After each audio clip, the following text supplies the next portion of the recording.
You're tuned into the It's Real podcast with your hosts, Kayla Calendar and Andrew Yagi. Each week, we'll talk about what happens behind the scenes working full-time in real estate and share with you real-life stories, our successes and failures as we work to help consumers and industry professionals reach their real estate and real-life goals. Here we go. Episode 29 of the It's Real podcast. I'm Andrew Yagi, and I'm a real estate agent. I'm Kayla Calendar, and I'm a mortgage lender. Kayla, how's your week going this week? So far, so good. I can definitely feel the holiday season, although I feel like it started a month ago. Right. In Fargo, there's always so much to do, Andy, that, my email's blowing up, my phone with all good things. And I love this time of year because it's just like everyone has a sparkle, and it's just such a cozy time to just be with family and friends. And I'm already feeling it in Fargo. So Yeah. How about you? How's your week going? Yeah, the week's going well. Kayla, every week just seems to fly by, and everybody's busy. But I just, I'm feeling good. I'm kind of enjoying kind of the real estate off season here. I'm probably visiting with at least a couple of people a day. About selling or getting prepared to sell for next year. Still working with some buyers, but obviously motivations are not high for home buying. This time of year for pretty obvious reasons. So just kind of try to take advantage of that, tie up loose ends, kind of look at our systems, our procedures, everything that we're doing and kind of get amped up for the next year. As far as holiday stuff, and Kayla, I'm really loving the nice weather. I mean, today I think it's going to be mid 40s, but I look out my office window here and not seeing the snow. It's a little bit hard, to get into the Christmas spirit, and there are certainly events going on. In fact, we had a great event we have in Fergus Falls Over the River Holiday Festival. The Downtown Riverfront Council puts it on, and kind of a great town festival with fireworks. It all kind of starts out with Santa coming to town, and Santa comes via airplane. And guess who gets to fly Santa? Let me guess. Could it be Mr. Andrew Yagi? Could be I. So I get to fly Santa. This is becoming kind of a regular annual thing. And, my girls are at such a great age where, they're really loving Santa. And even Ivy wasn't quite sure what she thought of Santa. Oh. She was, a little bit freaked out, but it was kind of a really awesome time and fun to just take part in the town festivals. I was looking around Facebook too. It looks like you guys were doing a little holiday something or another. So we take our dogs to see the Christmas lights every year. We bring like cider or cocoa and treats for the dogs, and they love it. It's, I never thought that they would, but for the last, I think 3 or 4 years, we take the pups and they just love the lights as much as anybody else. So, but maybe my dogs will have to come fly in your plane someday, Andy, and see the lights that way. Yeah, they probably would enjoy it. Some animals get a lot of anxiety, but I know some of my friends who fly and they have animals and they really, really love it. So that's awesome. Well, I love that you flew Santa. What an experience. That's so cool. Yeah, it was something I look forward to every year. That's awesome. I'm sure you're going to be rewarded with amazing gifts from Santa this year. I sure hope so. I hope I'm on the nice list. I'm sure you are, Andy. So what's going on? What are you seeing kind of in real estate and mortgage and everything, Kayla? Are you seeing things pick up a little bit, or again, people just not overly motivated to do a whole lot? I think I put myself out there a lot, Andy. I try to be available. I try to, connect and network no matter what time of year. I feel like I never really let off the pedal, which I'm not telling everyone to do that. But I find that I'm still getting a lot of applications, and which surprises me for the time of year, but I anticipate any day now we will see it slow down because people are focusing on year-end taking PTO. They're focusing on using their benefits. They're focusing on their kids' holiday programs or Christmas concerts. And it's such an accumulation of things that it is not a busy time of year. It really isn't. I've got quite a few deals that we're wrapping up for the year. But anytime we're getting a new purchase agreement, pretty much from here on out, we know it's going to be 2024. And I don't know if this is common everywhere. I've never really talked to a ton of other lenders about this, but I wonder if it's also slower in like the December, January, February in places like Florida or California because people just don't want to deal with moving in the winter. So I feel like they kind of like push it off or go see homes. Sure. So I'm seeing it's still a little busy, but I fully anticipate we'll see a little bit of a screeching halt for a few weeks. Hmm. How Yeah. about you? Yeah, I would agree. Like I said, I mean, it's unless someone's really motivated, things are quiet. But a lot of people thinking about their goals next year, which is really, really awesome. In fact, I had one of our podcast viewers in my office just yesterday, and just kind of talking about selling a family property, and and really appreciating the information that we put out there, and staying in front of people and staying relevant. It's on a lot of people's minds, but yeah, just the motivation. Yeah, The thing that I'm absolutely. really loving, Kayla, as I keep looking, is Mhm. seeing rates, dropping, and even seeing emails from both yourself and from other area lenders. Even in some 15 years, even though the national average is 6.5, seems that I'm starting to even see some fives. Mhm. Yeah, right now we're seeing the rates trend down. We are. It's not anything substantially quick and fast and abrupt, but we're seeing a decline. And I actually quoted someone the other day, 5.95. It Wow. was a bond program. So, depending on income and down payment assistance, things like that. But the fact of the matter is, if it's VA or USDA or bond, we can see some fives. As of today anyway, and I fully anticipate that we will continue to see that gradual decline, and that creates energy and it creates buzz, and people are going to start coming back around to apply again. Hmm.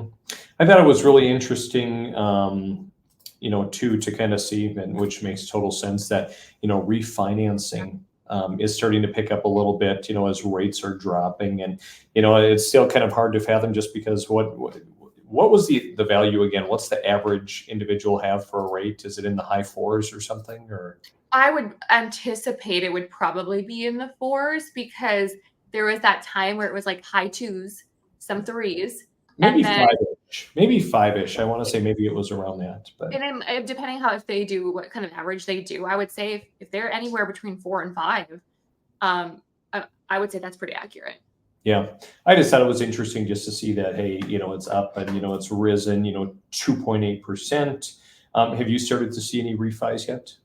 Yeah, I've got one actually right now, in Minnesota. So Okay. it's a cash out refinance. So they're getting Ooh, equity out and awesome. they're paying off debt. And right now we haven't locked that loan because we're watching rates. We're going to see if we can get it a little bit lower. So, Sure. I will say half of my business a few years ago, Andy, was refinancing. I probably not the best way to build your business, to be honest, but that's just how it was. Hmm. And that was a different type of year. It wasn't that I was focusing on that, but half of my business, and now I think I've had two refinances all year Hmm. to kind of just tell you the difference. Don't put all your eggs in one basket, is what that says. And I mean, I even think when we refied in 2020, I mean, we couldn't even get ours done on time because there was such Right. a refinance craze. It was Uh, nuts. yeah, it We were really, refinancing. really was. Yep, and I remember thinking, like, our calendars were so full that we couldn't even, like, schedule on a Friday. We'd be like, "Oh, the following Wednesday," because it was just too full of refis, so it was a waiting game for sure. Right. Okay. Mhm. I think at some point, Kayla, we should do an episode on, talking about cash out refis, Yeah, because, depending on your goals and where you're at and how much equity you have, those can be a great tool. In fact, that's kind of what I use to kind of jump into investment properties.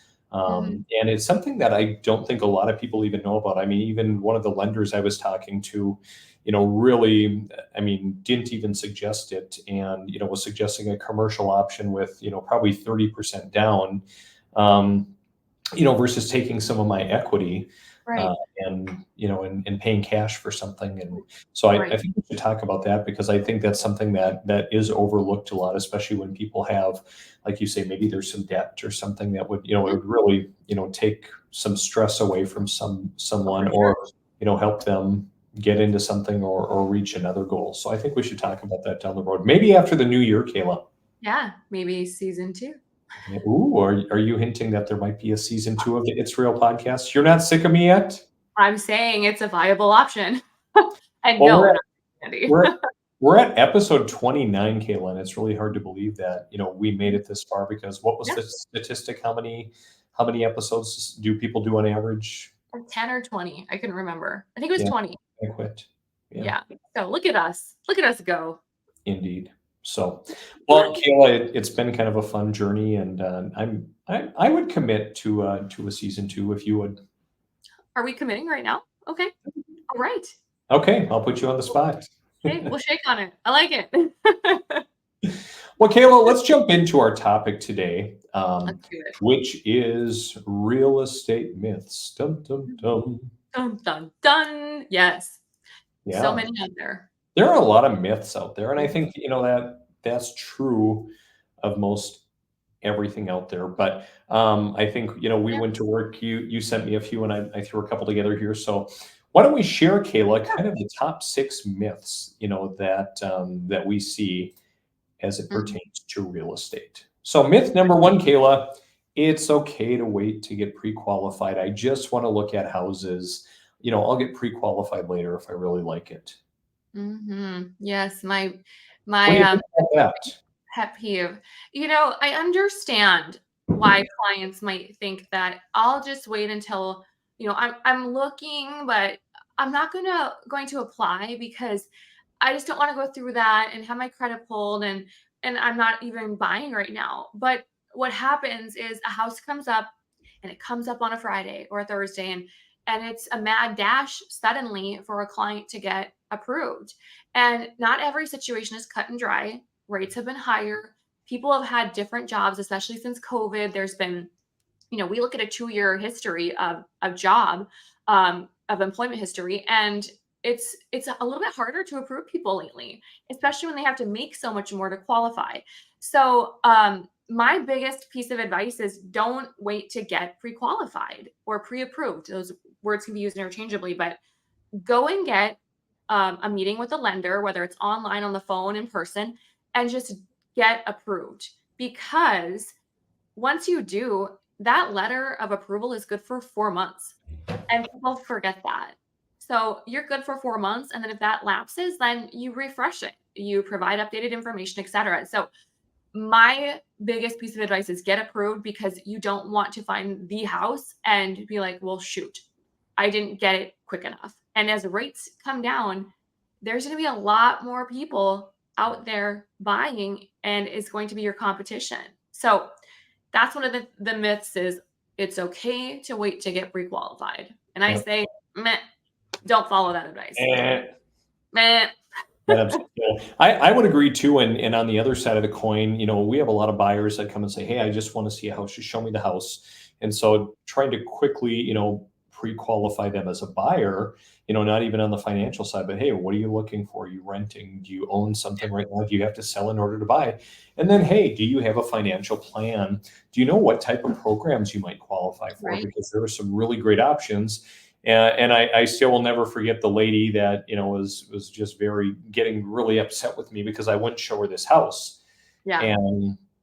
and I said, hey, this particular house is a major fixer upper. So if you're going to go VA, USDA, Hmm.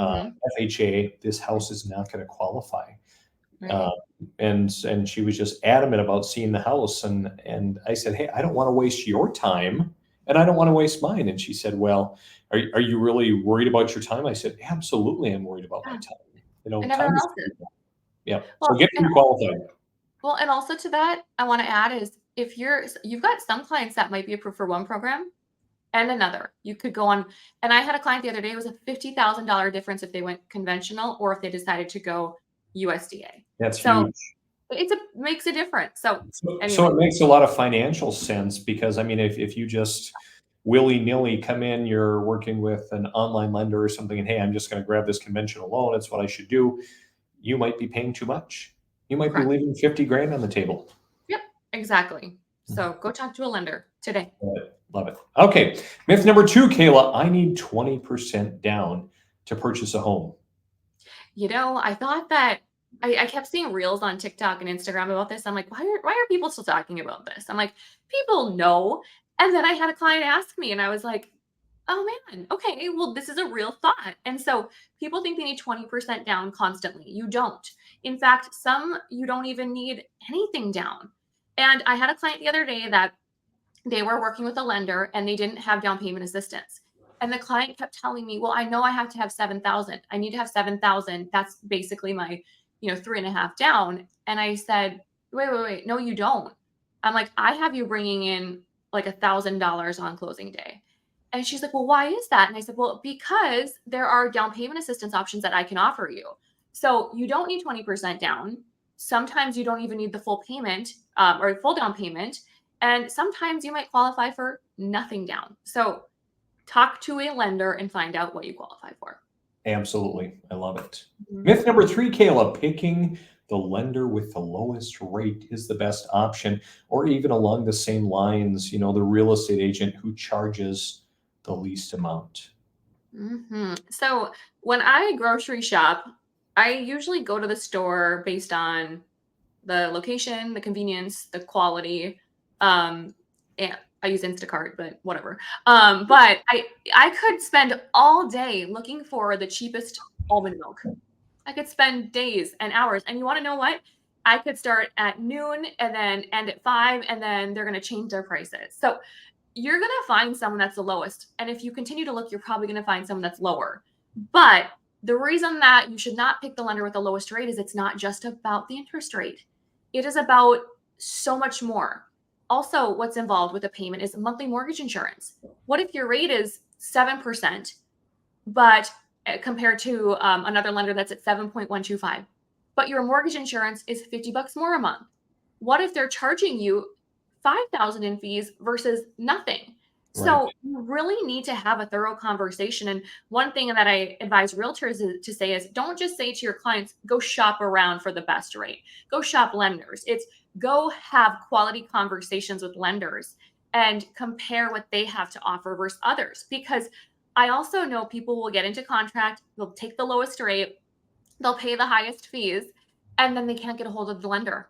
And I'm like, well, you forgot to ask them, are you available? You forgot to have that conversation. So pick the lender with the lowest rate. No, find the one that works for you. Yes, shop around, but make sure you know what you're shopping for. Same with real estate agents, Caleb. And I tell people all the time, like, hey, I may not be the least expensive agent, but here's what you're going to get from me. Mhm. Agents are notorious for abiding by the three P's, and that they'll put a sign in the yard, they'll put the listing in the MLS, and then they'll pray. They'll pray that someone else brings a buyer because they've got nothing in terms of marketing. And obviously, you and I do a lot of video. We do a lot of things to connect with people. I have a really solid marketing plan that's proven, but I'm probably not going to be the least expensive. I know I'm also not the Yeah. most expensive, but ultimately, everyone's got to do what's best for them. And the unfortunate thing I see is that so much, is based on relationship, which relationships are most important. And so I found that, hey, if someone has a solid relationship with someone who's been in real estate for 40 years, I'm probably not going to beat that. But if you want someone who's going to pull out all the stops and give you the best bang for your buck, look no further. Amen. I agree with that. It goes for both realtors and lenders. Myth number four, Kayla, you can't purchase a home without a 2-year work history. Yeah, so a lot of people think that they need to have been on the job for years because we always ask for a 2-year history. We need to. Fannie Mae requires it on the application. Some require a 3-year. But what people don't realize is work history also includes school education. So I could have graduated from NDSU in 2020 in 2009 and have gotten a job right out of college because I was working at a bank. I could use my income Mhm. because that counts as a 2-year history. So a lot of people think, well, I just don't have the history to get a loan. No, you do. You've probably had 4 years of school or 2 years. We can count that. It's like a full-time job technically. Sure. No, that's really awesome to know. Mhm. Kayla, myth number five, and this is a little bit more geared towards real estate, but I hear a lot of people saying, you know what? I went and looked at this house. I just called the listing agent. It's best for me. I'm just going to call each listing agent and just look at the homes individually that I'm interested in. And Mm, so kind of and you can certainly do that, but I can tell you that people that go this route are not successful. I mean, they may be eventually, but it leads to a lot of frustration and a lot of individuals spinning their wheels. Like kind of yeah. like committing to a lender and having a quality conversation and finding someone that you're comfortable with, to kind of guide you through the process. The same goes for buying a home. You should find an agent that Mm, you're comfortable with, that you click with, um, that is going to be looking out for your best interests. Jumping around from agent to agent just is mm. not a very successful process for people. No, and it's one of the things where it's confusing. You get on both of their lists, one shows you, and it's almost overwhelming for everybody, especially the client. Yeah. I had a lady that committed to us, signed a buyer's representation agreement, and before you know it, I subscribed to a few different lead sources. I got her as a lead 3 different times in one day. So I finally Oh, had to call her and say, "Hey, you know what? Stop putting your information out there. oh Um, wow. we have a commitment here, and let's work together, and let's get you to your goals." Oh So, gosh. Wow, interesting. Kayla, our sixth and final myth we'll cover today is it's easy to sell your own home and you'll save Mhm, money in the process. And so in some cases, I look at, selling a home in general, and if you break down the individual tasks, mhm, most of the tasks are not that challenging. And there are some people that have had great success in selling their own home. Although statistically speaking, most individuals will go and put their house out there. They will majorly overprice their home. And then mhm, they'll get really, really frustrated in the process and get really, offensive, and they won't be successful, most of which end up listing their homes with a market expert in the end. I've mhm. done it, Kayla. Before I got into real estate, I, was going to sell my last home. I'd read a lot of books. I studied the market. I had my comps, well, what I thought were comps, but really they weren't. I was cherry picking, what fit my Yeah, narrative, and I wasn't successful. I listed with a realtor, and we were able to get it sold in pretty short order. So I would just say at the end of the day, obviously there are some do-it-yourselfers, like I do some of my own electrical work, but I also know when I need to bring somebody else in, when I need to bring the right. professional in, and the same is Mhm. true in real estate. And also, I will add, I have worked many transactions where realtors are not involved. And to see clients try to find the legal jargon, the words, what they need, if it's an FHA offer, what they need for that. Even when they have an attorney write it up, an attorney, yes, wonderful at contracts. However, they don't have the experience of a realtor. And so, being on the lending side, I will 1,000% say always use a realtor because I've seen what happens when clients don't. Absolutely. Well, those have been some interesting myths, Kayla, and Mhm. hopefully those that are watching or tuning in, have found some value. And as always, if you ever have questions, if you're watching this and you're thinking about your goals, even if you're not ready to commit to anyone, reach out, have a conversation.